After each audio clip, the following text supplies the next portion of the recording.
Detail بتائیے کہ کس طرح جو ہے وہ اس کا کتاب کا نام ہے فرام پلاسی ٹو پاکستان. ہاں پلاسی ٹو پاکستان. ہاں اور وہ امریکہ میں کتاب چھپی. اچھا اب بتائیں سر کہ یہ جو میں سوال کرنے لگا ہوں اس کا لنک بھی بنتا ہے ہسٹری سے کہ 1958 میں ملک فیروز خان نون کی جو ایک بڑی کمزور حکومت تھی اس نے گوادر کو پاکستان کا حصہ بنایا ستمبر 1958 میں, اور اکتوبر 1958 میں سکندر مرزا اور ایوب خان نے مل کے مارشل لا لگایا اور فیروز خان نون کو نکال دیا. ٹھیک ہے جی. اب اسی گوادر کے قریب چابہار پورٹ جو ہے اس کا ایک ٹرمینل جو ہے وہ ایران نے انڈیا کے حوالے کر دیا 10 سال کے لیے. کیا اس سے پاکستان کے دفاع کو خطرہ نہیں آپ کو نظر آ رہا؟ سر دفاع کو خطرہ ہے, لیکن میں سمجھتا ہوں کہ زیادہ خطرہ جو ہے نا وہ آپ کے جو کمرشل گینز آپ کو گوادر سے ہو سکتے ہیں وہ ضرور کمپرومائز ہوں گے. میری ایرانیوں سے اس موضوع پہ بات بھی ہوئی تھی. اچھا ہوئی ہے؟ میری بات ہوئی تھی جب میں وزیر خارجہ تھا. انہوں نے کہا تھا کہ یہ ہماری یہ پورٹ جو ہے یہ آپ کسی سٹیج پہ یہ نہ سمجھیں کہ یہ آپ کی پورٹ کو نقصان دے گی. آپ بنائیں, آپ کی پورٹ جو ہے وہ ہم سے اس پورٹ سے بہت سپیریئر پورٹ ہوگی. اور یہ جو ماؤتھ ہے گلف کا, پرشین گلف کا ماؤتھ جو ہے اس پہ واقع ہے, اس کی اسٹریٹجک پوزیشن جو ہے. لیکن اس کی ایک اور پاسبلٹی بھی ہے کہ جو راستہ روس کو چاہیے گرم پانی میں یا آنے کا وہ سیدھا کا سیدھا جو ہے نا سینٹرل ایشیا سے ہوتا ہوا یہاں پہ بھی آ سکتا ہے. اچھا. اور جو راستہ ہم دے رہے ہیں جو افغانستان کے راستے آنا تھا جو ہم نے سجیسٹ کیا ہوا ہے, لیکن اب وہ کاشغر کے راستے بھی ہمیں راستہ مل رہا ہے چائنا کا کے ذریعے جو ہے سینٹرل ایشیا کو, وہ بھی ایک آپشن جو ہے ہمارے پاس جو ہے وہ کمپرومائز ہو رہی ہے اس کی وجہ سے. لیکن اس میں ایک امیر صاحب گوادر کی پورٹ کا منصوبہ جو ہے اس کو دہائیاں ہو گئی ہوئی ہیں سٹارٹ ہوئے ہوئے.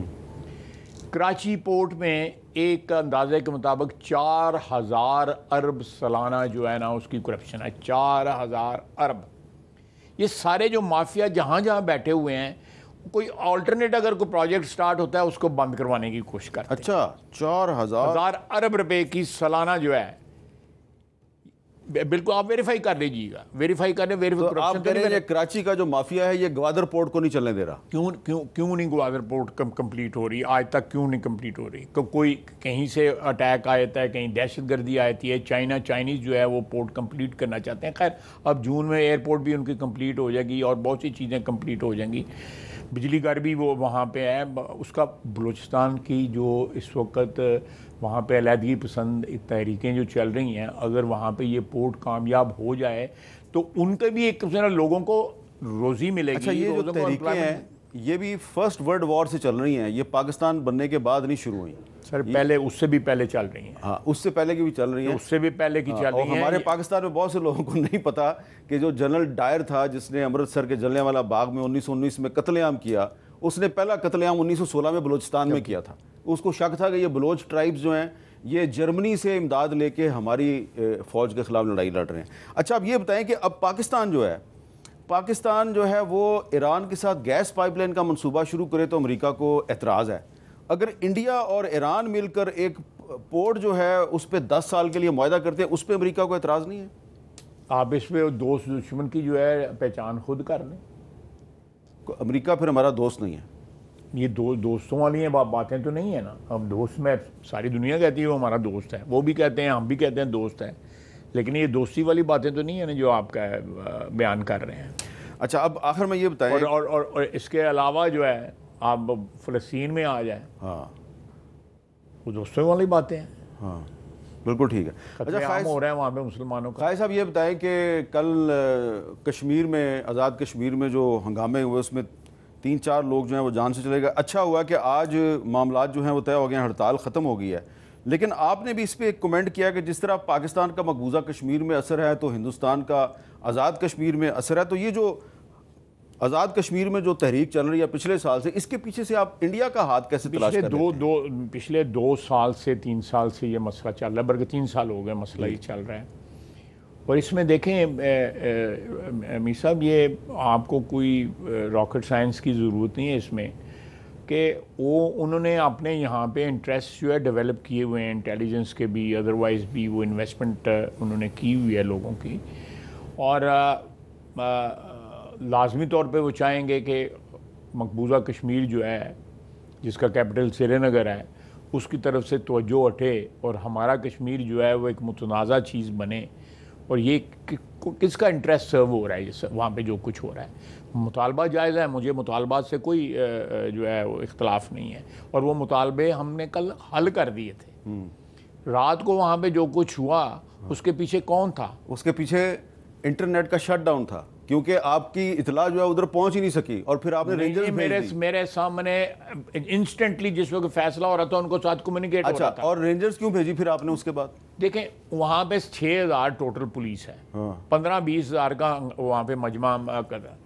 جو پرسوں ترسوں پولیس والے کو اوپر دھکا دے کے انہوں نے مارا ہے وہ غلط کیا, نا, وہ غلط کیا. تو اس کے بعد جو ہے یہ خدشہ تھا اس جو پاور وہاں پہ 4-5 پاور اسٹیشن ہیں جن کی حفاظت کے لیے وہاں پہ FCB ہے اور بھی یہ پیراملٹری فورسز وہاں پہ رہیں, جیسے چائنیز وہاں پہ کام کر رہے ہیں, کورینز وہاں پہ کام کر رہے ہیں, پٹرنڈ ہے اور ہے میرا ہے کروٹ بھی ہے, کوئی اس طرح مجھے نام نہیں اس وقت ہے, 4-5 پاور اسٹیشنز ہیں.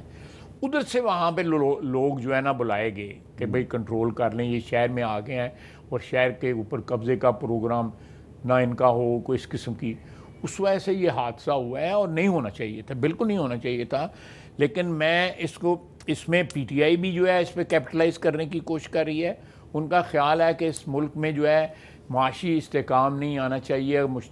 چلے PTI کا آپ کہہ سکتے ہیں, لیکن اگر آپ انڈیا کی بات کر رہے ہیں تو پھر کشمیری جو ہیں ان کا یہ رائٹ ہے کہ آپ پھر ایویڈنس دے کہ ان کی اس موومنٹ کے پیچھے انڈیا ہے. نہیں, اس میں ایلیمنٹس تو ہو سکتے ہیں. کون سے ایلیمنٹس ہو سکتے ہیں, ان کو آئیڈینٹیفائی کریں آپ, کون ایلیمنٹس ہیں وہ؟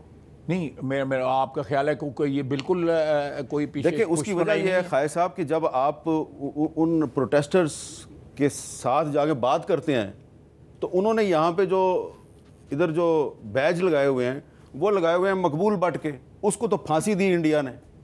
ٹھیک ہے, نہیں دیکھیں اس میں سارے ایلیمنٹس ہیں, اس میں نیشنلسٹ بھی ہیں. ہاں, نیشنل جن کی آپ بات کر رہے ہیں وہ نیشنلسٹ ہیں نا, نیشنلسٹ بھی ہیں اور بھی ایلیمنٹ. اور نیشنلسٹ جو ہے وہ آپ کے پاکستانیوں سے زیادہ اینٹی انڈیا ہے. بالکل صحیح ہے, میں بالکل آپ کے سے اتفاق کرتا ہوں. مقبول بٹ اور دوسرے جو شہداء ہیں وہ ہم تو پھر کس وقت مسلط کا شکار ہو جاتے ہیں, وہ مسلط کا شکار نہیں ہوتے. میں بالکل آپ سے اتفاق کرتا ہوں.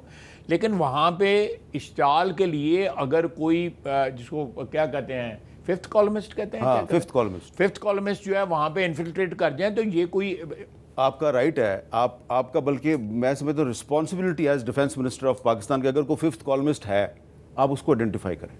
ٹھیک ہے, اور اس کے خلاف مقدمہ چلائیں. بالکل ٹھیک ہے, میں آپ کی بات جو ہے اس کو تسلیم کرتا ہوں. گزارش ہے آپ سے. نہیں, میں تسلیم کرتا ہوں, آپ حکم کر سکتے ہیں. بہت بہت شکریہ خواجہ محمد آصف صاحب. یہاں پہ لیتے ہیں ایک وقفہ اور وقفے کے بعد دوبارہ ملتے ہیں.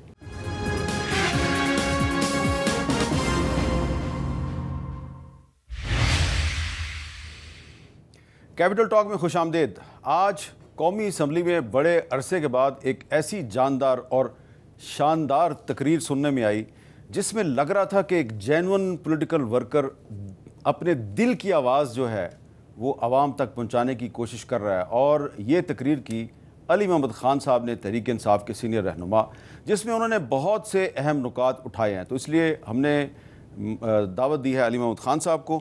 بہت بہت شکریہ علی محمد خان صاحب. سب سے پہلے تو یہ بتائیں کہ آج آپ کی جو تقریر تھی اس کے بہت سے امپورٹنٹ پہلو ہیں, اس میں بات کروں گا, لیکن اس میں آپ نے کہا کہ اگر ہم ماضی میں جائیں گے تو پھر ہم پھنس جائیں گے. پھر آپ نے اعجاز الحق صاحب کا ذکر کیا اور پھر کہا کہ ماضی میں بہت کچھ غلط ہوا.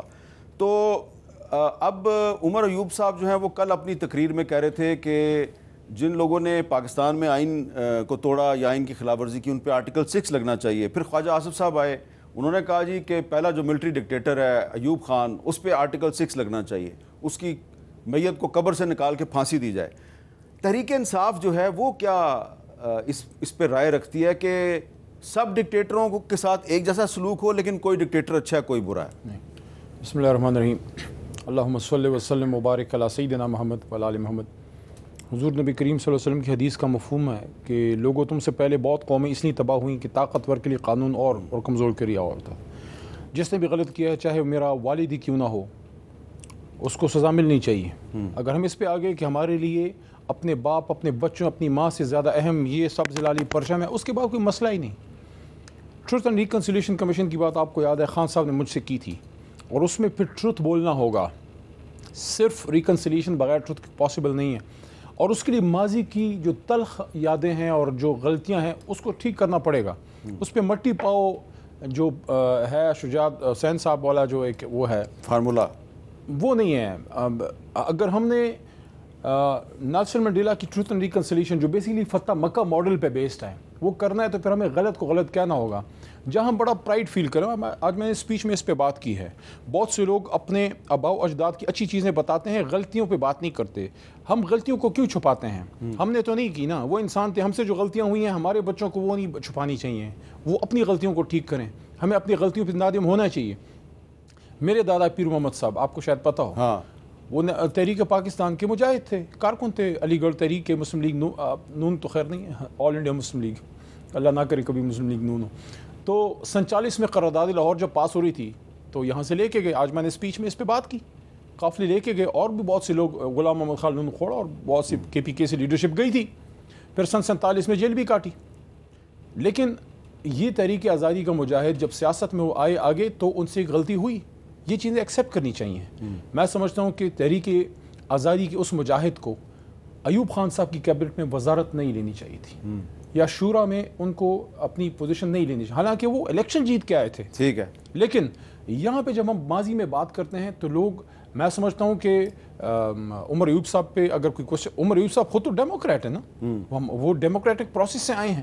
ماضی میں اگر ان کے دادا مرحوم سے، میں ایکسیپٹ کر رہا ہوں کہ میرے دادا کو اس کیبنٹ میں نہیں بیٹھنا چاہیے، جس طرح میں نے آج یہ بھی بات کی کہ بلاول صاحب کے نانا مرحوم ذوالفقار علی بھٹو صاحب جس کیبنٹ میں میرے دادا federal minister revenue West Pakistan تھے ایوب خان صاحب کے ساتھ، اسی میں ان کے نانا جو ہے وہ فارن منسٹر تھے۔ وہ غلطیاں ہم نے ٹھیک کرنی، دونوں غلط تھے، غلط تھے، آپ کو اس میں نہیں آنا چاہیے تھا، آپ تحریک آزادی کے مجاہد تھے۔ تو یہ چیزیں، حالانکہ جب دادا میرے فوت ہو رہے تھے 1995 میں B S C computer science engineering سے پہلے کمپیوٹرز بھی کیے، مجھے انہوں نے کہا کہ یہ ملک ہم نے بڑی مشکلوں سے بنایا ہے، اللہ اس کو میری زندگی میں کچھ نہ کرے۔ تو یہ وہ اسپرٹ ہم لے کے گئے، اور اسی قرارداد لاہور جب پاس ہو رہی تھی تو عمران خان کے والد، خان صاحب کے والد کرام اللہ نیازی صاحب بھی وہاں موجود تھے۔ تو آج میں نے اسمبلی میں سب کو یہ کہا کہ ہمارے اور آپ کے آباء و اجداد نے یہ ملک بنایا ہے، ہم نے سیاسی جدوجہد سے بنایا ہے، ہمارے اختلاف ہے، سیاسی اختلاف ہے اور شدید ترین ہے، لیکن ہم اپنے مسائل یہاں پارلیمنٹ میں بیٹھ کے اگر حل کریں گے تو پھر ہماری پارلیمنٹ کی لڑائی جو ہے وہ باہر نہیں جائے گی۔ اچھا، تو اس میں آپ یہ ایکسیپٹ کریں گے کہ جب عمران خان صاحب وزیر اعظم تھے 2019 میں، اور ایک جج تھے جسٹس وقار سیٹھ، اور انہوں نے ایک ڈکٹیٹر پرویز مشرف کے خلاف ایک فیصلہ دیا، تو اس وقت کی جو آپ کی حکومت تھی جس میں آپ بھی وزیر تھے، تو آپ کے وزیر قانون نے اور وزیر اطلاعات نے پریس کانفرنس کر کے کہا یہ جج ذہنی مریض ہے۔ وزیر قانون ہمارا تھا، تھا تو آپ کی کیبنٹ میں نا، عمران خان کا وزیر قانون تھا، نہیں ہمارا تھا۔ تو آپ کہہ رہے ہیں کہ جس طرح آج کچھ وزراء جو ہیں وہ شہباز شریف کے نہیں ہیں، اسی طرح عمران خان جب وزیر اعظم تھے تو کچھ وزراء عمران خان کے نہیں تھے۔ یہ سب کو پتہ ہے، فروغ نسیم صاحب کا ہم سے کیا تعلق تھا؟ اچھا، وہ جہاں سے تھے ادھر ہی سے تھے، ہمارے تو نہیں تھے۔ لیکن بہرحال وہ جو حکومت تھی نا، اس میں سارے تو مراد سعید نہیں تھے نا، سارے تو شہریار خان آفریدی نہیں تھے۔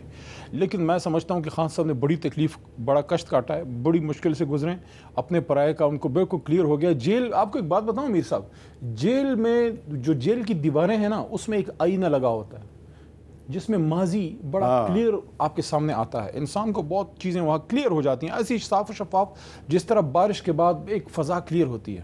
میں سمجھتا ہوں خان صاحب نے دیکھ لیا ہے کہ دوست کے جامع میں ان کے دشمن یا وٹ ایور آپ اس کو کہیں وہ کون تھے، اور وہ لوگ جو کہیں دھول میں کہیں دور تھے وہی خان کے ساتھ پھر آخر میں کھڑے ہوئے۔ میرے خیال میں خان صاحب جب دوبارہ حکومت بنائیں گے 2018 والی نہیں ہوگی، یا تو خان کے سپاہی ہوں گے یا پھر خان اپوزیشن میں بیٹھے گا۔ بیکار قسم کے لوگوں کے ساتھ حکومت بنانے سے بہتر ہے بندہ اپنے لوگوں کے ساتھ اپوزیشن کرے۔ اب یہ بتائیں کہ آپ نے آج اپنی تقریر میں ذکر کیا کہ وہ کیمرے جو ججوں کے بیڈ روم میں لگے ہوئے تھے وہ دہشت گردوں کی سرگرمیوں کو مانیٹر کیوں نہیں کر رہے تھے، تو آپ اس میں کیا کہنا چاہ رہے ہیں کہ سیاست اور عدالتی امور میں مداخلت ہو رہی ہے؟ دیکھیں، جو 6 ججز کا معاملہ ہے اس پہ انویسٹیگیشن ہونی چاہیے۔ آج میں نے پارلیمنٹ میں ایک بات کی، جو مجھے جیل میں اس کا بڑا دکھ ہوتا تھا جب یہ چیزیں میں سوچتا تھا کہ مجھے جب کبھی اللہ دوبارہ پارلیمنٹ میں لے کے جائے گا، یہ سوال میں اپنے پارلیمنٹیرین بھائیوں بہنوں سے کروں گا، چاہے وہ کسی بھی جماعت سے ہیں، کہ یار عمران خان جس بھی جماعت سے تھا، آپ کو اس سے نفرت ہے، آپ اس کی شکل پسند نہیں ہے، لیکن وہ ہے تو ایک بڑا لیڈر، ایک جماعت کا لیڈر ہے اور ایک اس ملک کا سابق وزیر اعظم. اس پہ جب جانی حملہ ہوا تو کیا یہ ایک سیکیورٹی لیپس نہیں تھا؟ اور اس پارلیمنٹ نے اپنی ڈیوٹی پوری کی. آج میں نے اسمبلی میں یہ سوال اٹھایا کہ آپ کا ایک کولیگ تھا, فارمر پرائم منسٹر تھا, آپ اس کے مخالف تھے لیکن وہ اس ہاؤس کا ممبر تھا, اس پہ جانی حملہ ہوا. کیا ایک سابق وزیر اعظم پہ حملہ پاکستان پہ حملہ نہیں؟ تو اس کے خلاف قرارداد پاس ہونی چاہیے تھی اس کام کے, اور اس کی انویسٹیگیشن کی ڈیمانڈ پارلیمنٹ کے فلور سے آنی چاہیے تھی کہ بھئی ہمیں عمران خان کی سیاست سے 100 اختلاف ہیں, لیکن وہ اس ایوان کا قائد ایوان رہا ہے, اس پہ جانی حملہ ہوا ہے, کون رسپانسبل ہے؟ کہیں تو سیکیورٹی لیپس ہوا ہے نا. جب D G I S P R کہتا ہے کہ ہمارے جو شہداء ہیں ان کی یادگاروں پہ حملہ ہوا ہے, اس پہ معافی مانگی جائے, تو آپ کا لیڈر کہتا ہے کوئی معافی نہیں. ان کے شہداء کیسے ہیں؟ ہم سب کے شہداء ہیں, وہ کس طرح کلیم کر سکتے ہیں؟ یہ ہم سب کے شہداء ہیں, پاک آرمی کا, پولیس کا, رینجر کا, نیوی کا, ایئر فورس کا, یا پیراملٹری کا, یا عام سویلین, یا جرنلسٹ ارشد شریف ہو گئے یا راشد منہاس ہو گئے, ہم سب کے شہداء میں دیکھیں یہ ڈیڑھ ان کی مسجد کوئی نہ بنائے. تیرے شہداء میرے شہداء, میرا شہید آپ کا شہید, میرا لیڈر تیرا لیڈر, اس چیز نے تو ملک کو تباہ کیا ہے. شہید سب کا, جس طرح مائیں بہنیں سانجی ہیں, شہید بھی سانجے ہوتے ہیں, شہید ساری قوم کے ہوتے ہیں. بالکل. اور جو شہید کی کوئی بے تکریمی کرتا ہے وہ شہید کی نہیں کرتا, وہ اس ملک کی کرتا ہے, آپ کی کرتا ہے, میری کرتا ہے. اچھا, علی محمد خان صاحب سے کچھ اور بھی باتیں کرتی ہیں ایک وقفے کے بعد.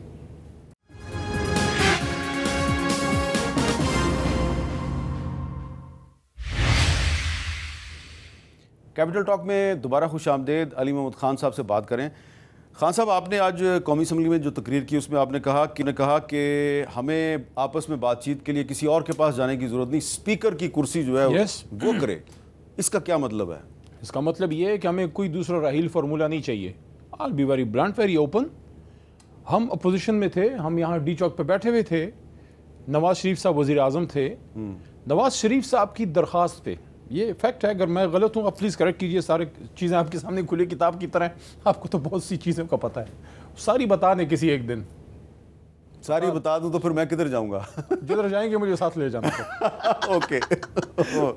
تو میاں صاحب نے بطور وزیر اعظم, اس وقت کے آرمی چیف وہ جناب راہیل صاحب جو تھے, ویسے بائی دا وے میرے خیال میں انہوں نے اپنے آپ کو آخر میں اچھا کنڈکٹ کیا, عزت سے چلے گئے. تو ان کو فیلڈ مارشل بننا چاہتے تھے, ایکسٹینشن بھی لینا چاہتے تھے, ان کو ملی نہیں. میں نے کہا عزت سے چلے گئے. ہاں, تو میاں صاحب نے جب ان کو انگیج کیا کہ آپ بیچ میں آئیں, میں سمجھتا ہوں پولیٹیکل فورسز کو اس انگیجمنٹ کی طرف نہیں جانا چاہیے تھا. اچھا, غلطی ہو گئی ہے, اب کیا دوبارہ ریپیٹ کریں؟ نہیں. دوسری چیز, ابھی وہ غلطی ریپیٹ کون کرنا چاہتا ہے؟ جو بھی کرنا چاہتا ہے نہیں ہونی, ہماری طرف سے نہیں ہوگی. نہیں, آپ کی طرف سے لوگ کہہ رہے ہیں کہ ہم نے تو یہ بے اختیار سیاسی حکومت ہے, اس سے مذاکرات نہیں کرنے, وہ جن کے پاس اختیار ہے ہم نے ان سے بات کرنی. دیکھیں, میں اس طریقے انصاف میں ہوں نا, آدھی جوانی تو اپنی دے دی ہے نا, کچھ میرا حق ہے. ہاں, آخری رات کھڑا تھا نا جی, اللہ نے کھڑا کیا, یا جیل میں بھی اللہ نے کھڑا کیا. کوئی تھوڑا اگر میرا حق ہے تو میں یہ سمجھتا ہوں کہ میں خان صاحب کو یہی بات کرتا ہوں, کروں گا بھی, آج کل پرسوں جب بھی ملاقات ہوتی ہے ان کی بھی یہی سوچ ہے کہ ہمیں پولیٹیکل فورسز سے انگیج کرنا چاہیے. اور اس وقت اپوزیشن لیڈر جو ہیں وہ عمر ایوب خان صاحب ہیں, جن پہ کل محترم اپنا جو ہیں ڈیفنس منسٹر صاحب نے بڑے تابڑ توڑ حملے کیے. اور یار وہ عمر ایوب صاحب جو ہیں وہ کیوں آپ ان کو دوش دیتے ہیں اپنے دادا کے گناہوں کا؟ وہ تو ڈیموکریٹ ہے, وہ خود یہ کہتا ہے کہ بھئی بے اختیار ہے, فارم 47 کا وزیر اعظم ہے, لیکن بات ہم شہباز شریف سے کریں گے. آپ کا اپوزیشن لیڈر کہہ رہا ہے. اچھا, تو دیکھیں کہنے کا مقصد یہ ہے, میر صاحب اس کو پلیز, آپ تو سمجھتے ہیں, بلکہ بہت ہی اچھا سمجھتے ہیں, کہ آپ کے ناظرین کے سمجھانے کے لیے, ان کے سمجھنے کے لیے کہ یہ پارلیمنٹ پاکستان دیکھیں 796,096 اسکوائر کلومیٹر کا وسیع ملک ہے. اس میں صرف ایک ٹکڑا زمین ایسا ہے جو 25 کروڑ عوام کا ریپرزنٹیٹیو ہے, وہ یہ پارلیمنٹ کا فلور. یہاں پہ جب قوم کے مسئلے حل ہوں گے, سب سے بڑا فائدہ اس میں اسٹیبلشمنٹ کا ہے. اسٹیبلشمنٹ پہ گن نہیں پڑے گا, ان پہ الزام نہیں آئے گا, وہ غیر ضروری ان چیزوں میں انوالو نہیں ہوں گے, وہ اپنی پیشہ ورانہ امور پہ توجہ دیں گے. اور یہ معاملات اگر دیکھیں, اگر سیاسی فورسز آپس میں بیٹھ کے ایشوز حل نہیں کر سکتے, نہ کریں پھر سیاست.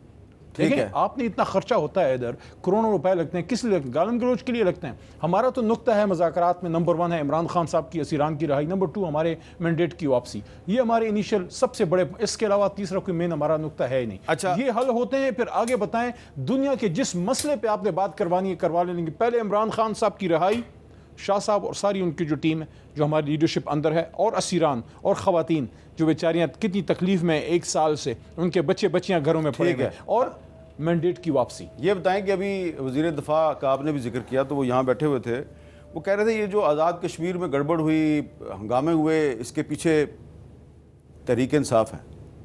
دیکھیں میں تو سمجھتا ہوں کہ کل جو میں نے ان کی سپیچ سنی ہے، ان سے ویسے ان کے بزرگوں سے ہمارے بزرگوں کا احترام کا رشتہ، میں کوئی ایسی بات نہیں کرنا چاہتا، لیکن میرے خیال میں ان کو he needs a break, he needs a break, yes he needs a break. جس طرح وہ مشکلات بنا رہے ہیں نون لیگ کے لیے، کل جو انہوں نے فلور آف دا ہاؤس پہ کیا، اور یہ اس طرح کی بات کرنا، کیا میں علی محمد 10 بار آپ اس کو مار کے دوبارہ زندہ کریں، میں کبھی بھی یہ نہیں کہہ سکتا کہ کوئی نون لیگی کشمیر میں حالات خراب کرے گا، کیونکہ یہ غداری ہے۔